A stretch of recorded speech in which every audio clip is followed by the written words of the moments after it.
धीरेन्द्र शास्त्री जी, आपकी आवाज तो पूरे देश में आजकल जा रही है, आपकी चर्चा भी हो रही है। क्या आपके पास वाकई कुछ शक्तियां हैं? वाकई आपके पास शक्तियां हैं, या जो आप पर आरोप लग रहा है आप अंधविश्वास फैला रहे हैं, एक्टर्स लेकर आते हैं, ऐसा कुछ है? बागेश्वर हनुमान जी की कृपा है। हाँ, देखो, अंधविश्वास और विश्वास एक ऐसी कसौटी है जो बहुत ही बारीक कसौटी है।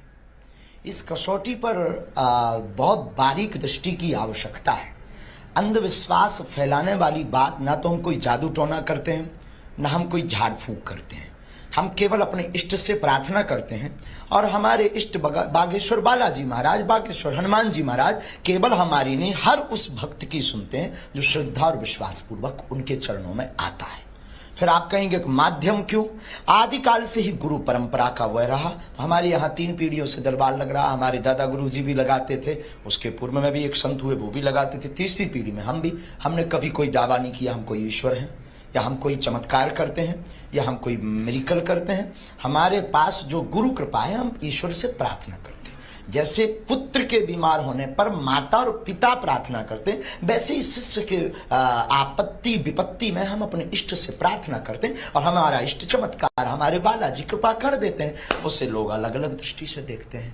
तो अब आप इसको किस दृष्टि से देखेंगे ये आपके ऊपर है। पर सनातन में क्या ताकत होती है उसका प्रत्यक्ष प्रमाण बागेश्वर बालाजी का दरबार है। पर धीरेन्द्र शास्त्री जी, आप कह रहे हैं आपके पास कुछ विशेष पावर्स नहीं है, आप कोई चमत्कार नहीं करते, लेकिन आप अपने इष्ट से या हनुमान जी से जब कुछ कहते हैं तो वो कर देते हैं। ये तो सबके साथ नहीं होता। मैं तो हनुमान जी को देख नहीं सकता, उनसे बात नहीं कर सकता। हाँ, अंतरात्मा से प्रार्थना कर सकता हूँ, मेरे पास ये पावर नहीं है। वो प्रार्थना में दोनों में जमीन आसमान का अंतर है। कहने में और प्रार्थना में दोनों में अंतर है। कहना ऑर्डर हो गया, प्रार्थना स्तुति हो गया। तो आपको प्रत्येक भक्त को अनिवार्यता है। नहीं, लेकिन आपके पास जो पावर्स हैं वो मेरे पास तो नहीं है ना, तो आप तो विशेष हुए फिर। उसके लिए फिर हम कोई विशेष नहीं है, ये आपकी दृष्टि है। अगर आप मानते हैं तो हमें कोई बुराई नहीं है। जो कई लोग हमें उल्टा सीधा भी तो मानते हैं, तो उससे भी हमें कोई बुराई नहीं है। उनके प्रति हमारी कोई नाराजगी भी नहीं है। तो ये आपकी दृष्टि है, हम अपने आप को नहीं मानते। आपको हनुमान जी दिखते हैं क्या? नहीं, बिल्कुल भी नहीं। हमने ऐसा कभी दावा भी नहीं किया। तो आप जब संपर्क साधते हैं तो कैसे साधते हैं? मतलब आप अपने विचार में संपर्क साधते हैं?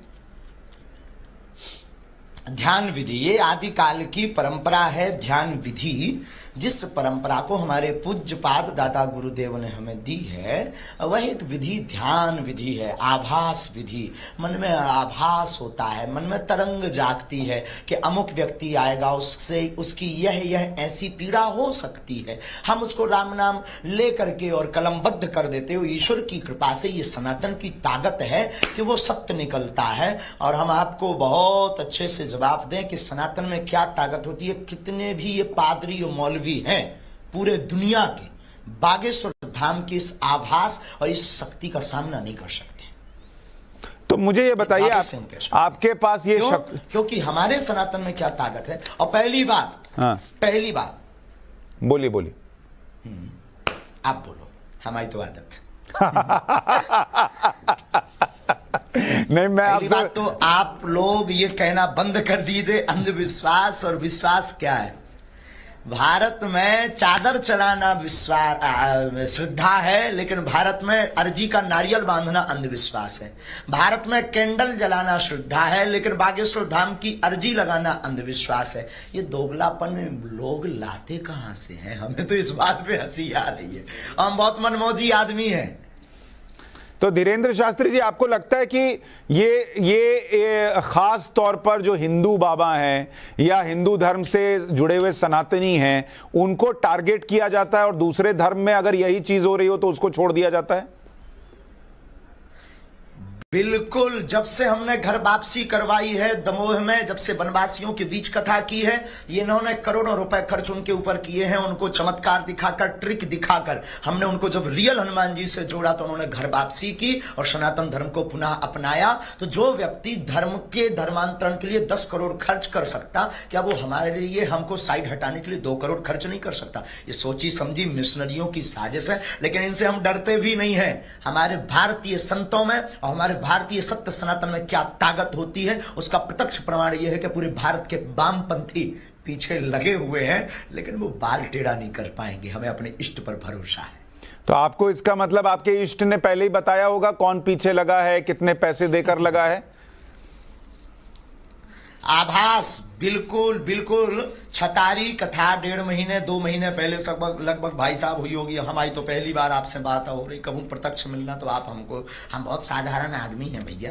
और छतारी कथा में हमने कह दिया था कि मेरे भारत के सनातनीय लोगों, अब हमारे ऊपर जो हमें आभास गुरु प्रेरणा से हुआ, अब हमारे ऊपर लंबे लंबे हमला होने, ये तो फर्स्ट चुनौती है। ऐसी तो अभी बहुत चुनौतियां हमको पार करनी है, देखते जाइएगा। हम टोपी वालों को भी सीताराम बुलवा देंगे, आपकी न्यूज पर बोल देते हैं, क्यों चिंता कर रहे हो तुम? अच्छा धीरेन्द्र शास्त्री जी, ये बताइए, अभी मैंने आपका एक वीडियो देखा जिसमें एक व्यक्ति, जिस पर कहा जा रहा है कुछ प्रेत आत्मा आई हुई है, और आप किसी को कह रहे हैं इसको उठा के पटको, इसको नीचे फेंको। किसको बोल रहे थे आप? कौन उठा के पटक रहा था? पटको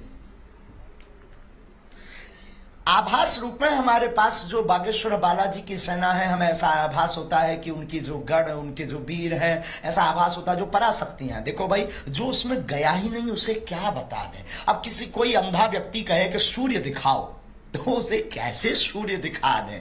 और दूसरी बात श्रीमान जी, हम आपको बताएं, भूत प्रेत वाली बात है। कोई उसे नेगेटिव एनर्जी कहता है, कोई पॉजिटिव एनर्जी कहता है। और हनुमान चालीसा में 500 साल पहले लिख गया, भूत पिशाच निकट नहीं आवे, महावीर जब नाम सुनावे। तो क्या आप हनुमान चालीसा को गलत मान रहे हैं? मैं तो नहीं मान रहा।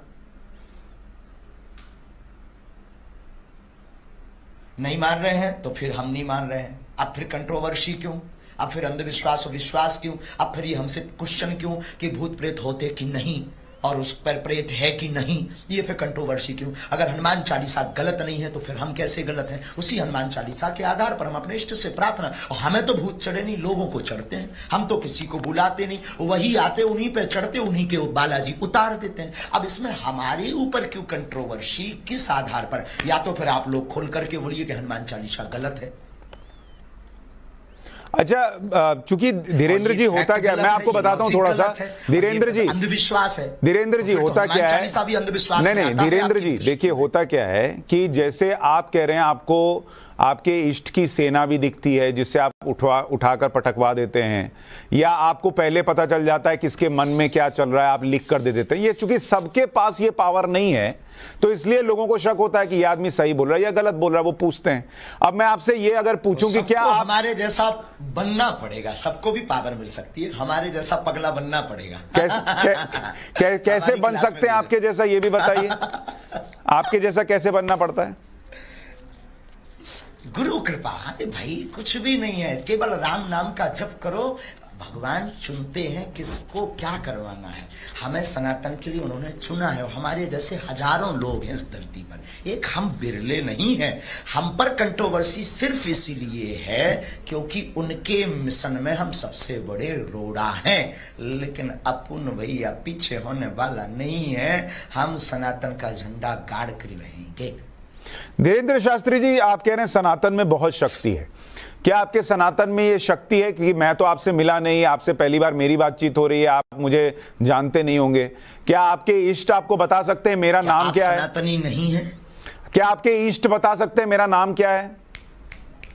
क्या आप सनातनी नहीं हैं? मैं सनातनी हूं, लेकिन मैं चाहता हूं कि और सनातनी भी आपकी इस पावर को प्रत्यक्ष तौर पर देखें।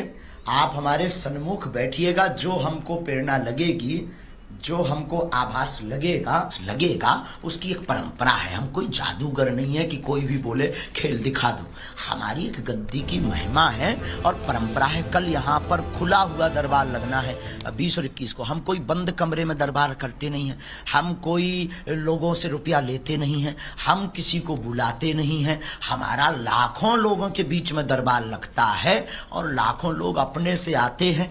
तो भाई कुछ ना कुछ तो जोरदार का तमाचा है और उसके लिए आप आइएगा, वरना आप वहीं बैठे बैठे कृपा पा जाएंगे तो फिर तो ऐसी पूरी दुनिया पा जाएगी। फिर कौन हनुमान जी के पास आएगा? I am not magician, I am real सनातनी डिवोटी।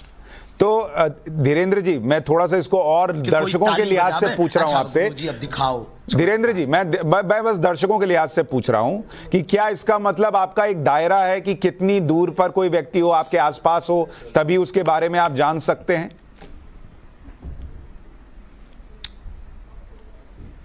कोई दायरा नहीं है। दरबार की गद्दी की परंपरा है जो हमारे दादा गुरुजी लगाते थे। गद्दी पर आह्वान किया, श्री हनुमान जी से प्रार्थना की कि हे बागेश्वर बालाजी, जितने सन्मुख बैठे हैं उनकी जो जो पीड़ा है उन पर अपनी कृपा करो। हनुमान चालीसा का मन ही मन पाठ किया और मन में आभास को लेकर के पेन कागज लिया, लिखना शुरू कर दिया।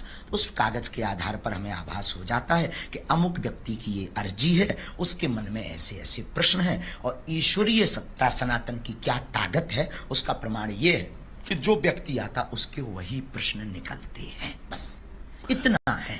अच्छा धीरेन्द्र शास्त्री जी, क्या आप भूत प्रेत देख सकते हैं? आपने कहा आपने हनुमान जी को नहीं देखा, आपको आभास होता है, उनसे संपर्क है।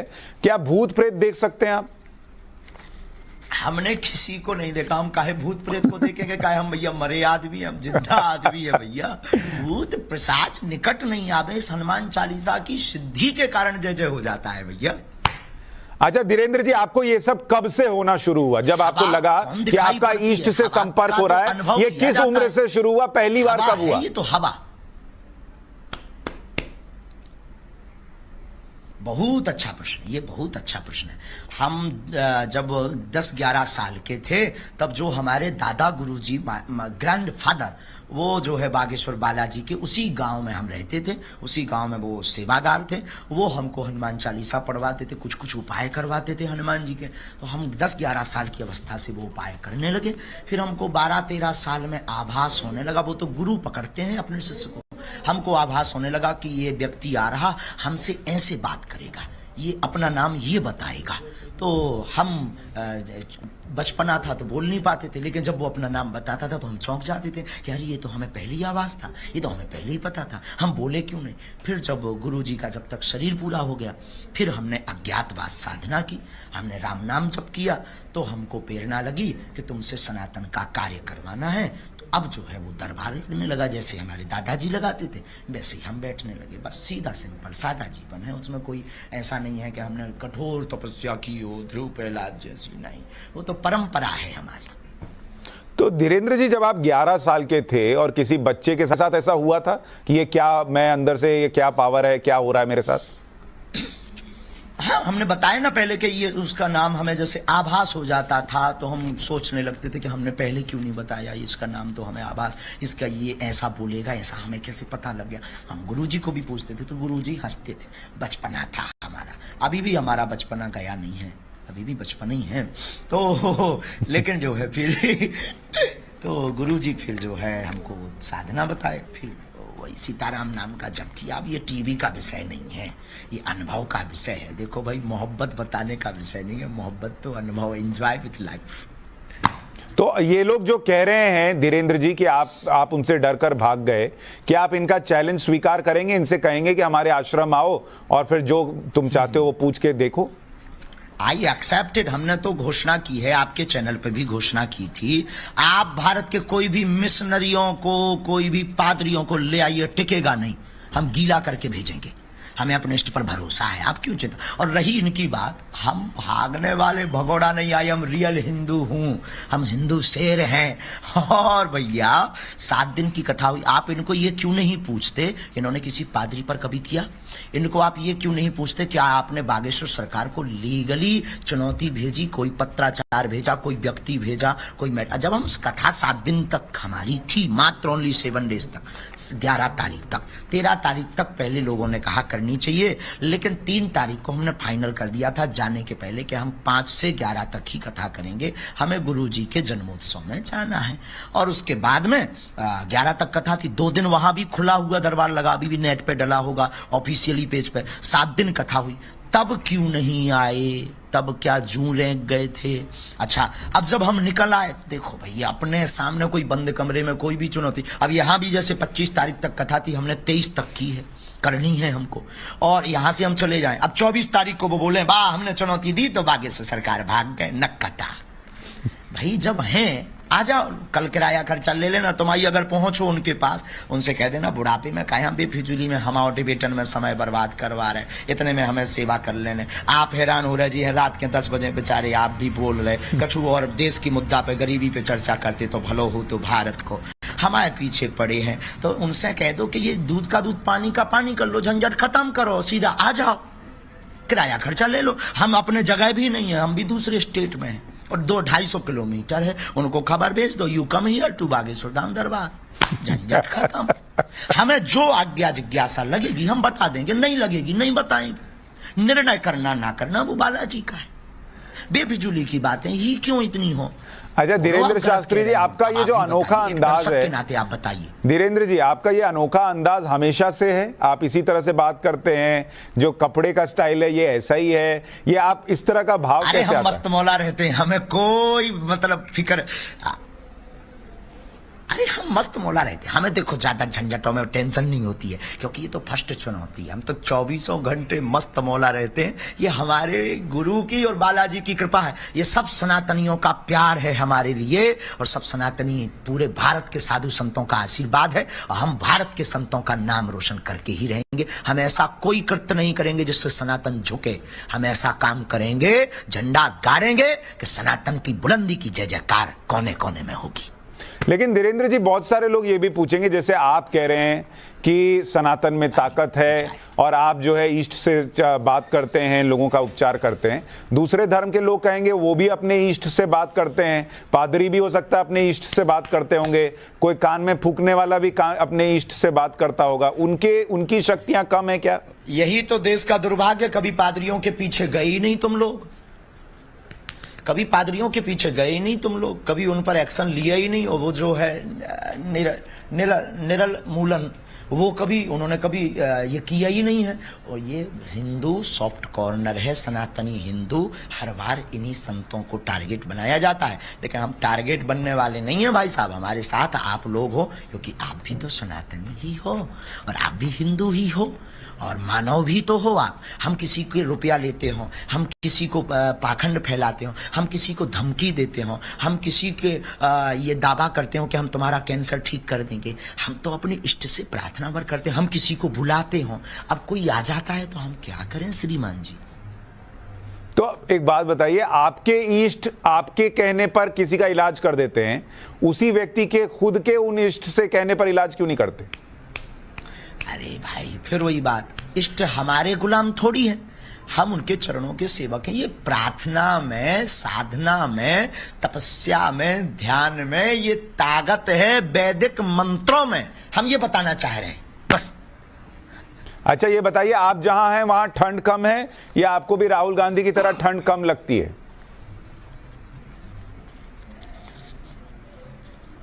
अरे नहीं नहीं, जो देखो हम कंबल पहने, ठंड कम नहीं है हमको, कंबल पहने, ये कश्मीरी कंबल पहने भैया। और आप कभी आना, एक आध बार जरूर आना आप, बाय न्यूज चैनल के एंकर बन के नहीं, साधारण एक स्नेहत्व के नाते, मानवता के नाते हमें लगता है आपको करीब से हमें देखना चाहिए और हमारे दरबार को ऑब्जर्व करना चाहिए। क्या हम अंधविश्वास फैला रहे या सच में लोगों को अंधविश्वास के खिलाफ जगा रहे? गुनिया, ओझा, तांत्रिक, पादरी ये बहला फैला करके, ट्रिक दिखा करके जो लोगों को बुद्धू बना रहे थे, हमने उनकी दुकानें बंद करवा दी है बागेश्वर बालाजी के नाम से। अच्छा धीरेन्द्र जी, क्या आपको लोगों का ही आपके इष्ट भविष्य बताते हैं या देश का भी बताते हैं? भारत का भविष्य कैसा है?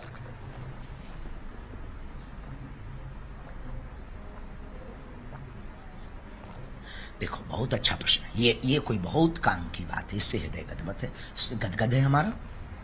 हम भविष्य नहीं बताते, हम ईश्वर से प्रार्थना करते और जो पर्चे पर लिखता है, जो जैसा प्रश्न करता है। हमारे पास राजपीठ के लोग भी आते, हमारे पास पूरे प्रदेश की मंगल कामना वाले लोग भी आते, हमारे पास पूरे राष्ट्र की सनातन हिंदुत्व धर्म की उन्नति की कामना वाले लोग भी आते। जो जैसी प्रार्थना करते उनको यथा उचित जवाब उस पर्चे पर लिख कर आ जाता है। तो मतलब अगर मैं आपके पास आकर पूछूं कि भारत का भविष्य कैसा है, तब आप भारत के भविष्य के बारे में बता पाएंगे। अच्छा, ये आपकी कप की भी बड़ी चर्चा, ये आपके दादाजी का कप है जिसमें आप दिन में 30-40 बार चाय पीते हैं?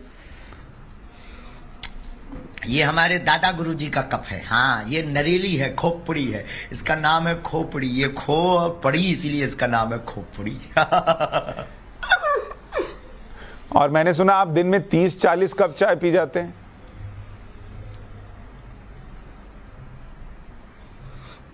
चाय पीते हैं हम बहुत दबाकर। चाय पीने से आनंद आता है, क्योंकि दादा गुरुजी हमारे चाय बहुत पीते थे, तो उनका शौक हमारे ऊपर चढ़ा हुआ है। और आपको सिर्फ चाय का शौक है और भी कुछ शौक है?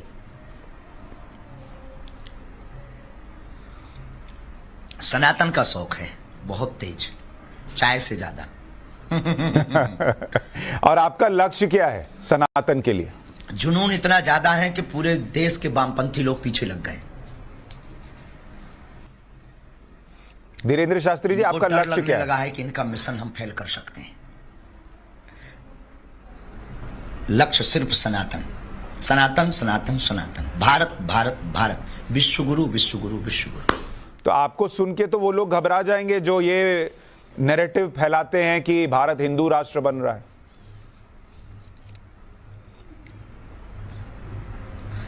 उसी कारण से तो ये हम पर आरोप लगा रहे हैं, चुनौती लगा रहे हैं। ये क्या उद्देश्य है? यही तो एजेंडा है। घबरा जा रहे हैं कि घबरा गए, देशत में हैं, प्राण उनके निकल रहे, वे सब कछु खर्चा कर भी तैयार है, रुपया भी, लुगैया भी, न जाने का उनकी जय जय हो गए। आपको लगता है भारत कभी हिंदू राष्ट्र बन जाएगा? आप चाहते हैं भारत हिंदू राष्ट्र बने? बोल देते हिंदू राष्ट्र है, बस घोषणा की आवश्यकता है, इसीलिए तो हम लगे हैं, हम हिंदू राष्ट्र बनवा करके रहेंगे। हमें पता है हम ना भी बना पाए पर क्रांति तो जगा कर रहेंगे। आपके हिंदू राष्ट्र की परिकल्पना क्या है? वहां मुस्लिम, सिख, ईसाई रहेंगे? राम राज्य, रामचरितमानस का आधार। तो बिहार के शिक्षा मंत्री तो कह रहे रामचरितमानस नफरत फैलाने वाला ग्रंथ है। जहर फैलाती है, ऐसे लोग निकम्मे हैं, भारत में इन्हें रहने ही नहीं चाहिए। इन्होंने कभी राम कथा पढ़ी नहीं है, इनको हमारी क्लास में आने की आवश्यकता है।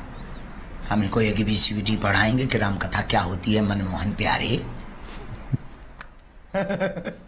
आप इतना स्वच्छंद बोलते हैं, खुल के बोलते हैं, फिर भी सारे नेता मैंने देखा आपके चरणों में ही बैठे रहते हैं। आपको कोई पॉलिटिकल प्रेशर महसूस नहीं होता? क्योंकि सांच को आंच नहीं, जो सत्य होता है वो कभी झुकता, डिगता, टिकता, डरता नहीं, झुकता और डरता नहीं है, हमेशा टिकता है। और झूठ का आकर्षण कुछ देर के लिए जरूर होता है पर टिकता नहीं है। श्रीमान जी, बड़े बड़े लोगों ने हमें चुनौती दी, हमारे पीछे लगे पर टिके नहीं। क्यों? क्योंकि झूठ ज्यादा देर टिकता नहीं और पॉलिटिक्स से हमें मतलब नहीं। हम तो पूरे विश्व की मंगल कामना करते हैं। हम उस धर्म से हैं जहां वसुदेव कुटुंबकम की चर्चा करते हैं। तो हमारे पास अगर वो आते हैं तो बहुत कुछ आशीर्वाद भी तो पाते हैं सन्यासी बाबा का। लेकिन आप जिस धर्म की बात कर रहे हैं वो तो कभी कन्वर्जन में विश्वास नहीं रखता। आप कह रहे थे कि मैं टोपी वालों को भी सनातनी बना दूंगा। बिल्कुल। क्या भाई, उनको सनातनी बनाने में कौन सी बुराई है? सनातनी मतलब वो पहले से हैं, बस कुछ दिनों के लिए भूल गए हैं। कोई अपने बाप को बाप ना कहे तो इसमें बाप की कोई गलती नहीं है, बेटा की गलती होती है। अब कोई बेटा बाप को बाप ना कहे तो इसमें उसकी बाप की बेचारे की क्या गलती है, माय डियर? पर धीरेन्द्र शास्त्री जी, उन्होंने अपना एक रास्ता चुन लिया है ईश्वर तक पहुंचने का। क्या वो रास्ता सनातन से होकर गुजरे, ये जरूरी है?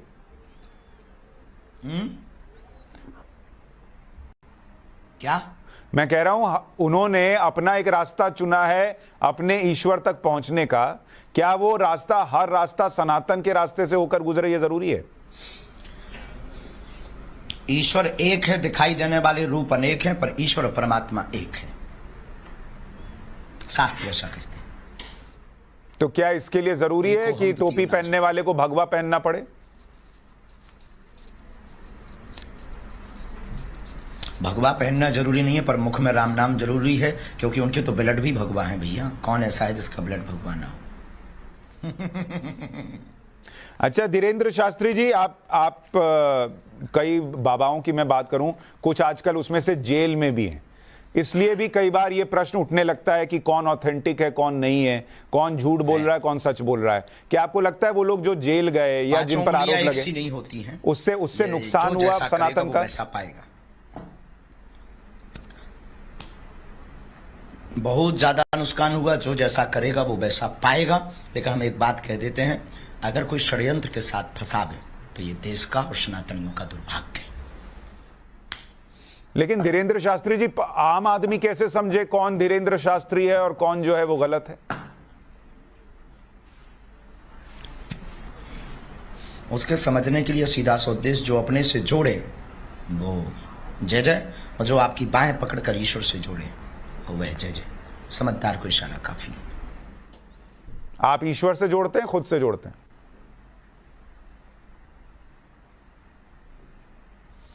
खबर नहीं, आपको अनुभव करना चाहिए। हम तो कुछ भी बोल सकते हैं, हमारी बात कौन मानेगा? आपका अनुभव क्या कहता है? कभी आइए सामने। और उसके लिए आपके आश्रम आना पड़ेगा। आश्रम जरूरी नहीं, दरबार लगता है। हम आपके दिल्ली भी आएंगे, भोपाल भी आते हैं, इंदौर भी आते हैं, मुंबई भी जाते हैं, जहां आपको लगे। अभी रायपुर है, हमारा आश्रम थोड़ी है। रायपुर तो हमारी भारत माता की माटी है। छत्तीसगढ़ हमारी छत्तीसगढ़ महतारी की माटी है, भूमि है। और ये देश, ये भूमि किसी की नहीं हुई है, प्रत्येक राष्ट्रवादी हिंदुत्ववादी लोगों की भूमि है। तो आप आइएगा, जरूरी नहीं आश्रम आए, आश्रम हमारे आए। और हमारा आश्रम है कहाँ? बागेश्वर बालाजी का धाम है, वहां आए। हमने कोई ऐसी आश्रम की व्यवस्था भी नहीं बना रखी है। 3 साल से अन्नपूर्णा भंडारा चल रहा, 121 बेटियों का विवाह फिर से करने जा रहे हैं, हर साल कर रहे हैं। एक बहुत बड़ा कैंसर हॉस्पिटल बनाने जा रहे हैं। आज तक किसी भी न्यूज वाले ने इन पर चर्चा नहीं की। ये दुर्भाग्य है, इसलिए हम अपना आश्रम नहीं कहते। अच्छा, आपने मुझे निमंत्रण दिया, मैं भी आपको निमंत्रण देता हूं, आप कभी हमारे स्टूडियो आइए। भारत सरकार शस्त्र के लाइसेंस भी देता है, पहले उनको बंद करवाइए। और बुलडोजर हमने आत्मरक्षा के लिए कही है। किसी को अगर अपनी जानमाल का खतरा है तो वो क्रेन रख ले, हमें क्या प्रॉब्लम? पर ऐसे लोग क्रेन रखेंगे तो फिर पुलिस क्या करेगी? के लिए, टीआरपी के लिए हम कभी कोई बयान भी नहीं देते हैं। एक बात बड़े स्पष्ट रूप से कहते हैं, सनातन के लिए देते हैं।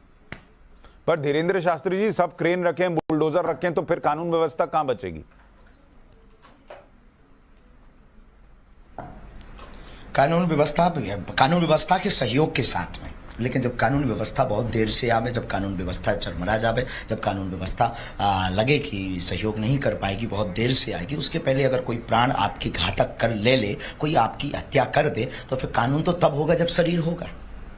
और शरीर नहीं होगा तो कानून का रक्षण, और हम अपने संविधान का रक्षण कैसे करेंगे? तो कानून के साथ आत्मरक्षा रखना चाहिए। ठीक है धीरेन्द्र शास्त्री जी, बहुत सारे आपके भक्त आपका इंतजार कर रहे हैं और आज एक मकसद था आपसे चर्चा करने का।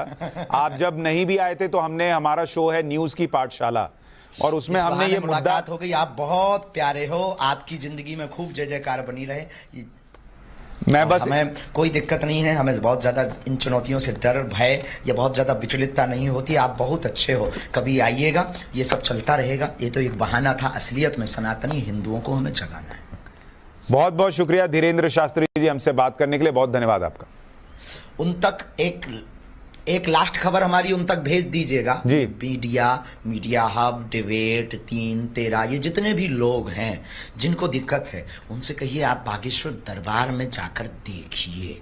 ये डिबेटों में अपना टाइम बर्बाद क्यों करेंगे? और वो जो है वो निरुलुमुनन, उनके वो जो बुढ़ापे का उनका शरीर है, तो बेचारे कहीं हाई ब्लड प्रेशर ना हो जावे। उनसे कह देना, काय को बेफिजूली में दिन न रात तुम कान में ये खुस्सा खोसे रहोगे, हम आओ भी 2-2 घंटा बर्बाद जाते, इससे अच्छे हम 2 घंटे में किसी का भला कर देंगे, भगवान से प्रार्थना उसके लिए कर देंगे, सनातन की चर्चा कर लेंगे। उनसे कहना, ये मैटर ही खत्म करो, दूध का दूध पानी का पानी, दरबार में आ जाओ, झंझट खत्म, किराया खर्चा हमसे ले लो, गीलो करके हम भेज देंगे। सियावल रामचंद्र की जय।